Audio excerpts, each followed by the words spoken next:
मौलिक अधिकार के अंतर्गत हमने पहले समानता के अधिकार का जिक्र किया था। अब हम स्वतंत्रता के अधिकार की चर्चा करेंगे। आप जानते हैं कि भारतीय संविधान के अनुच्छेद 19 से 22 तक में स्वतंत्रता के अधिकार का उल्लेख किया गया है। तो ये 19 से 22 तक में जो स्वतंत्रता का अधिकार है उसका हम जिक्र करते हैं। आइए सबसे पहले हम अनुच्छेद 19 को देखते हैं। अनुच्छेद 19 में 6 प्रकार की स्वतंत्रता दी गई है। हालांकि जब भारत का संविधान लागू हुआ तब अनुच्छेद 19 के अंतर्गत 7 प्रकार की स्वतंत्रता थी। 7 प्रकार की स्वतंत्रता थी, लेकिन फिलहाल 6 प्रकार की स्वतंत्रता है।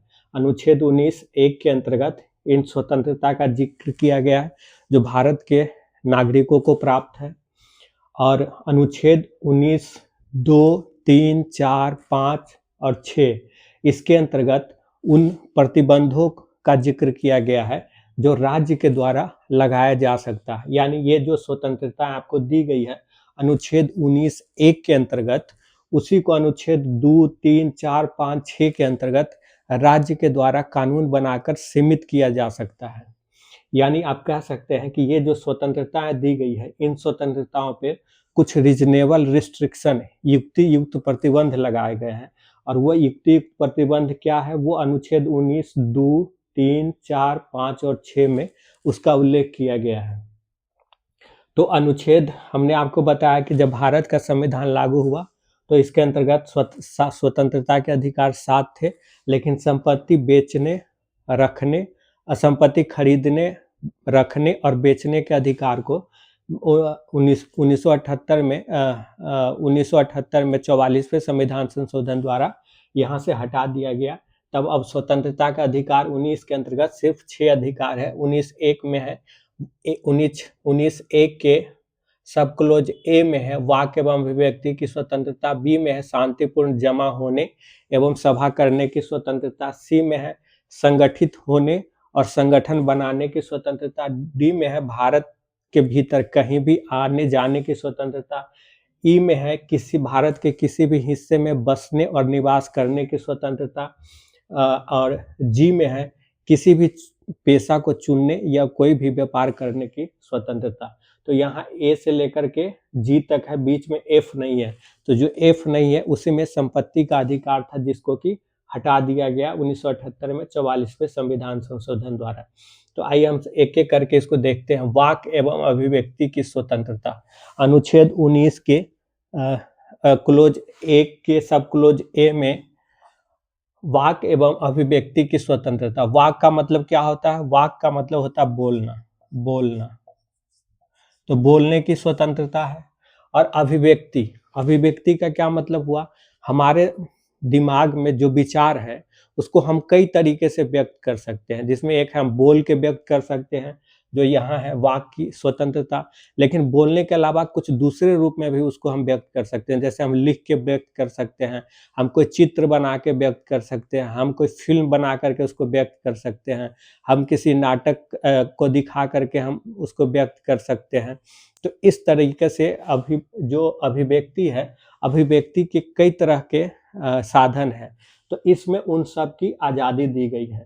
वाक एवं अभिव्यक्ति, वाक मतलब हुआ बोलना, बोल करके, अभिव्यक्ति मतलब हुआ अपने विचार को अलग अलग तरीकों से व्यक्त करना, लोगों के सामने रखना, जिसमें किताब लिखकर, मैगजीन छापकर, कार्टून बनाकर, पेंटिंग के माध्यम से या अलग अलग और भी तरीके से अपनी बात को सामने रखना।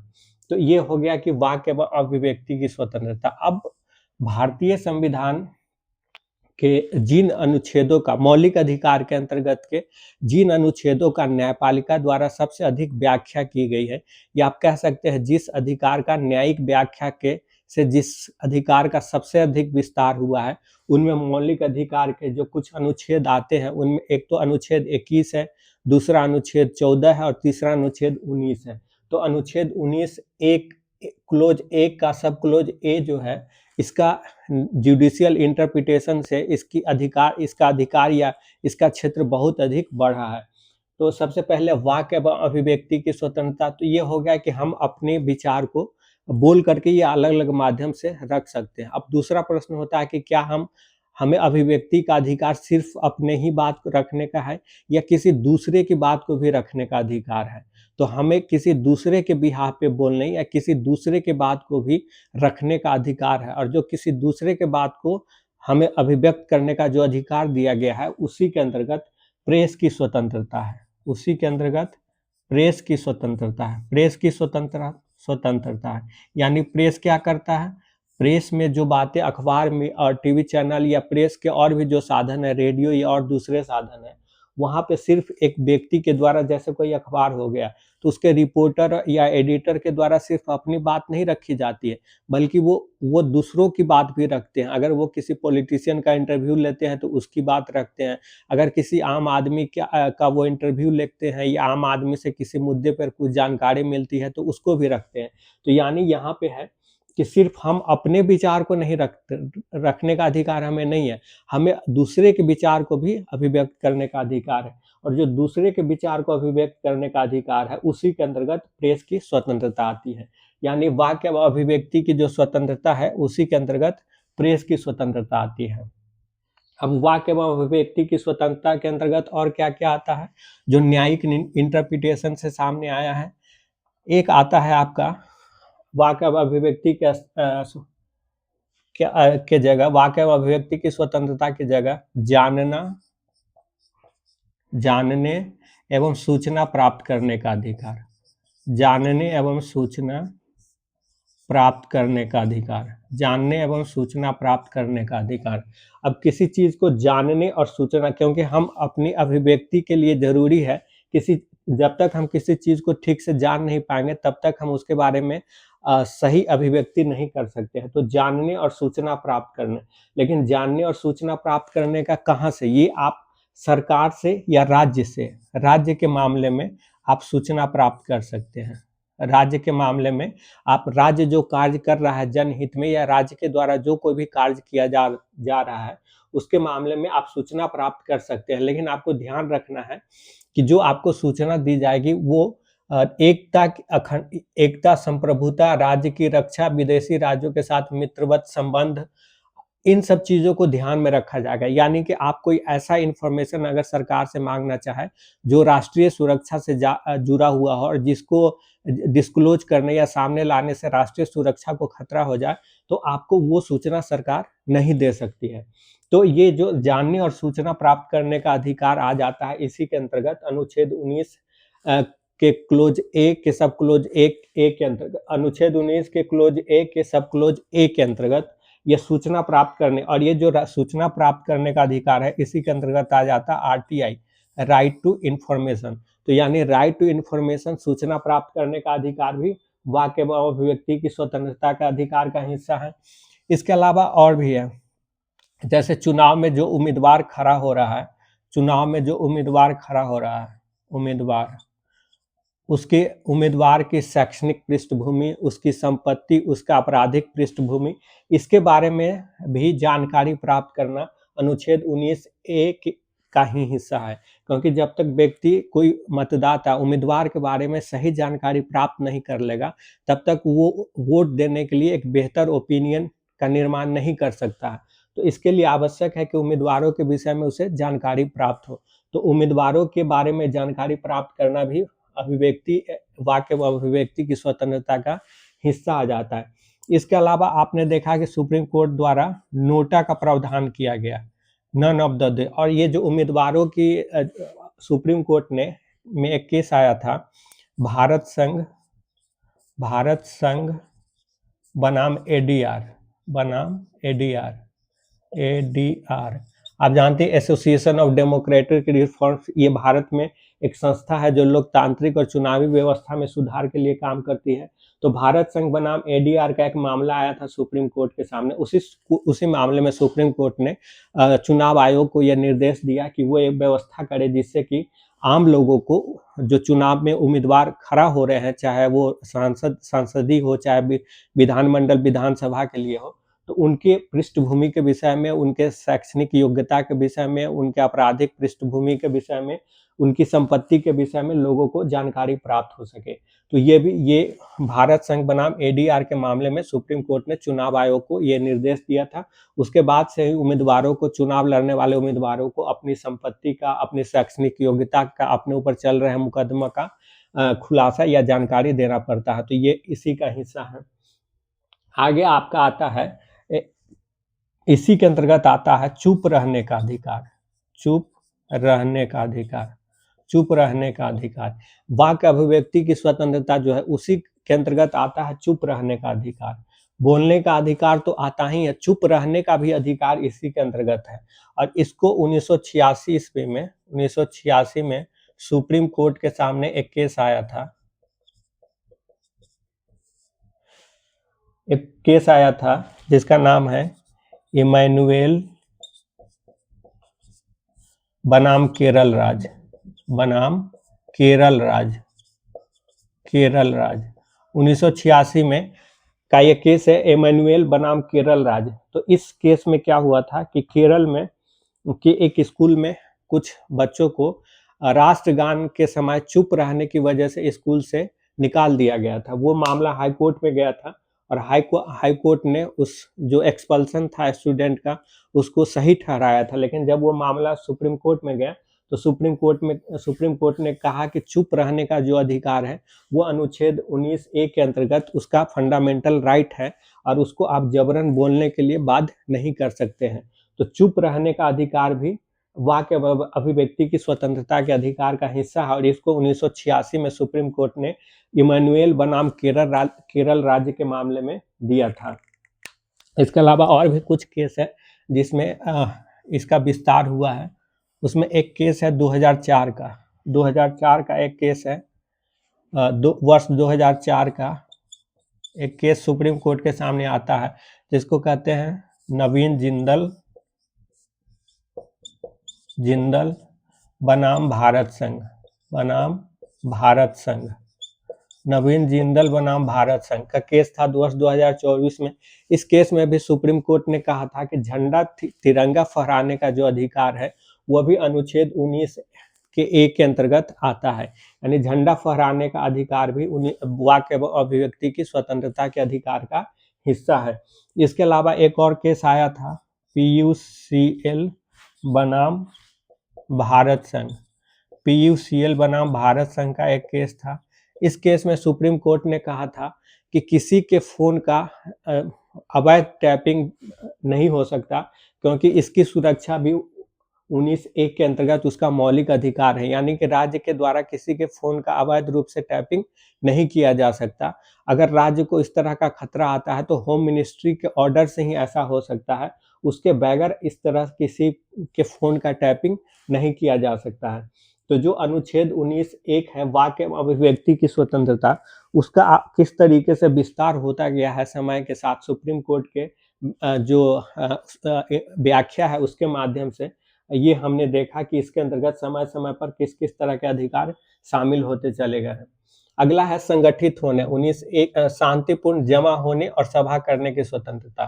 तो हर किसी को शांतिपूर्ण जमा, और ये जो 19(1) के जो अधिकार है वाक एवं अभिव्यक्ति की स्वतंत्रता, उसके वो अधिकार के ऊपर युक्तियुक्त निर्बंधन है। हमने आपको पहले बताया कि जो भी स्वतंत्रता दी गई अनुच्छेद 19 के अंतर्गत, 19(A) के अंतर्गत जो 6 प्रकार की स्वतंत्रताएं दी गई है, तो उन सभी स्वतंत्रता पर या जो अनुच्छेद 19 के अंतर्गत जो भी स्वतंत्रताएं दी गई है 6 प्रकार के, वो सभी स्वतंत्रता युक्तियुक्त निर्बंधन के अधीन है। यानी कि राज्य चाहे तो उसके ऊपर उसको प्रतिबंधित कर सकता है कानून बनाकर, और वो किन किन आधारों पे हो सकता है, तो अनुच्छेद वाक अभिव्यक्ति की स्वतंत्रता पर युक्तियुक्त निर्बंधन लगाया जा सकता है एकता एवं संप्रभुता को ध्यान में रख करके। यानी आप अभी कोई आपकी ऐसी कोई अभिव्यक्ति जिससे कि देश की एकता और अखंडता को खतरा हो, उस पर रोक लगाया जा सकता है। आपकी ऐसी कोई अभिव्यक्ति जिससे कि राज्य का सुरक्षा खतरे में पड़ जाए, उस पर रोक लगाया जा सकता है। आपकी कोई ऐसी अभिव्यक्ति जिससे विदेशी राज्यों के साथ मित्रवत संबंध खराब हो जाए तो उस पर रोक लगाया जा सकता है। आपकी कोई ऐसी अभिव्यक्ति जिससे कि सार्वजनिक अव्यवस्था उत्पन्न हो जाए राज्य के भीतर या किसी क्षेत्र के भीतर, उस पे रोक लगाया जा सकता है। नैतिकता की स्थापना के लिए ऐसा किया जा सकता है। न्यायालय की अवमानना को रोकने के लिए, यानी कि आप अभिव्यक्ति के अंतर्गत ऐसा नहीं है कि सुप्रीम कोर्ट ने कोई फैसला दिया और आप अगर उससे सहमत नहीं है तो आपने कहना शुरू कर दिया कि सुप्रीम कोर्ट के जज बिके हुए हैं, या उनके ऊपर तरह-तरह के इस तरह का इलीगल मतलब आरोप आपने लगाना शुरू कर दिया, तो इसको न्यायालय की अवमानना कहते हैं। तो आप ऐसा नहीं कर सकते हैं। अभिव्यक्ति की स्वतंत्रता का ये मतलब नहीं है कि जज के ऊपर आप इलीगल मतलब ऐसे आरोप लगाने लगे जो बेबुनियाद है या जिससे उनकी अवमानना, उनका अपमान हो रहा हो। उसके अलावा आप कोई ऐसा अभिव्यक्ति नहीं कर सकते जिससे राज्य के भीतर किसी को अपराध करने का प्रोत्साहन मिले या कोई अपराध करने के लिए किसी को उकसावा मिले, ऐसा कोई अभिव्यक्ति आप नहीं कर सकते। फिर है शांतिपूर्ण जमा होने और सभा करने का स्वतंत्रता, यानी शांतिपूर्ण तरीके से, और इसमें ये भी है बिना हथियार के, शांतिपूर्ण तरीके से और बिना हथियार के कहीं किसी जगह पे जमा होने और सभा करने की स्वतंत्रता है। लेकिन इस स्वतंत्रता पे भी युक्त निर्बंधन है। किस आधार पे? एकता और अखंडता के आधार पे और सार्वजनिक व्यवस्था के आधार पे, दो आधार पर। यानी कि आपके किसी एक जगह आपके सभा करने या सम्मेलन करने से अगर ऐसा लगता है कि उससे वहाँ कोई ऐसा कार्य हो रहा है जिससे कि एकता और अखंडता के ऊपर उसका नकारात्मक प्रभाव पड़ सकता है, तो उसको रोका जा सकता है। इसके अलावा अगर आप कहीं सभा कर रहे हैं और उस सभा करने से अगर अव्यवस्था उत्पन्न हो रहा है, जैसे यातायात प्रतिबंधित हो रहा है या कोई भी इस तरह का अव्यवस्था उत्पन्न हो रहा है, तो उस आधार पर भी आपके इस जो स्वतंत्रता का अधिकार है उसको प्रतिबंधित या सीमित किया जा सकता है। अगला है संगठित होने और संगठन बनाने। संगठन बनाने की स्वतंत्रता है, लेकिन संगठन बनाने की जो स्वतंत्रता है उस पे भी कुछ युक्त निर्बंधन है। एकता और अखंडता के आधार पर, सार्वजनिक व्यवस्था के आधार पर, नैतिकता के आधार पर। यानी कि आप अगर संगठन बना रहे हैं तो कोई ऐसा संगठन नहीं बना लेंगे जो कि राज्य के लिए खतरनाक हो। कोई ऐसा संगठन नहीं बना सकते हैं कि जो आम जनता के लिए खतरनाक हो, जो सार्वजनिक अव्यवस्था उत्पन्न कर रहा हो। कोई ऐसा संगठन नहीं बना सकते जो अनैतिक कार्य कर रहा हो। इसके अलावा है किसी भी भारत में कहीं भी आने जाने की स्वतंत्रता। तो भारतीय राज्य क्षेत्र के भीतर कहीं भी आने जाने की स्वतंत्रता सबको प्राप्त है, लेकिन उसके ऊपर भी कुछ प्रतिबंध लगाए गए हैं। जैसे आम लोगों का हित और किसी अनुसूचित जनजाति के हितों की सुरक्षा। मान लिए कि कहीं आने जाने आपके कहीं, मान लिए कि आप किसी ऐसे रोग से पीड़ित है जिससे बीमारी दूसरों में फैल सकती है, जैसे कोरोना जैसा बीमारी महामारी आया था। तो ऐसी स्थिति में राज्य आपके एक जगह से दूसरे जगह जाने की जो स्वतंत्रता है उस पर राज्य द्वारा रोक लगाया जा सकता है। या आप फिर इस आधार पर रोक लगाया जा सकता है कि किसी आप ऐसे क्षेत्र में जा रहे हैं जो किसी खास अनुसूचित जनजाति का क्षेत्र हो, और उस क्षेत्र में आपके जाने से वहाँ जो अनुसूचित जनजाति रह रहे हैं उनके जीवन में उनकी भाषा संस्कृति को लेकर कोई खतरा उत्पन्न हो, तो वैसी स्थिति में भी इस स्वतंत्रता को प्रतिबंधित किया जा सकता है। उसके अलावा है किसी भी हिस्से में बसने और रहने का अधिकार। ये भी इसी स्वतंत्रता के अधिकार का हिस्सा है, लेकिन इसमें भी उसी आधार पे आम लोगों के हित और किसी अनुसूचित जनजाति के हित एवं सुरक्षा, इन दो आधार पर इसको भी प्रतिबंधित किया जा सकता है। फिर कोई पेशा चुनने और व्यापार करने की आज़ादी।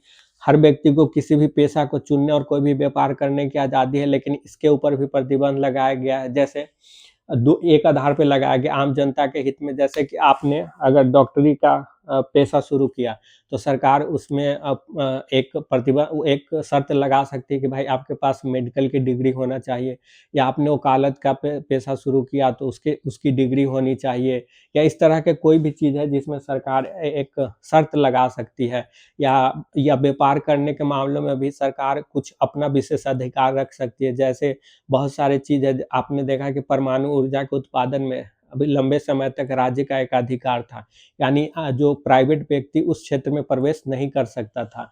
तो इस तरीके से मतलब कोई किसी चीज़ के उत्पादन और व्यापार के ऊपर भी राज्य का अपना एकाधिकार हो सकता है, और इस आधार पे राज्य आपके व्यापार करने की जो स्वतंत्रता है उसको सीमित कर सकती है। तो ये वाक एवं अभिव्यक्ति की स्वतंत्रता रही अनुच्छेद 19 के अंतर्गत।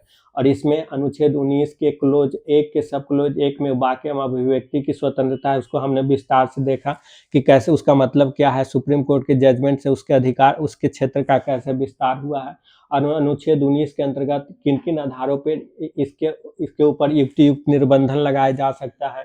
उसी तरह बी है और यहाँ 19(3) है।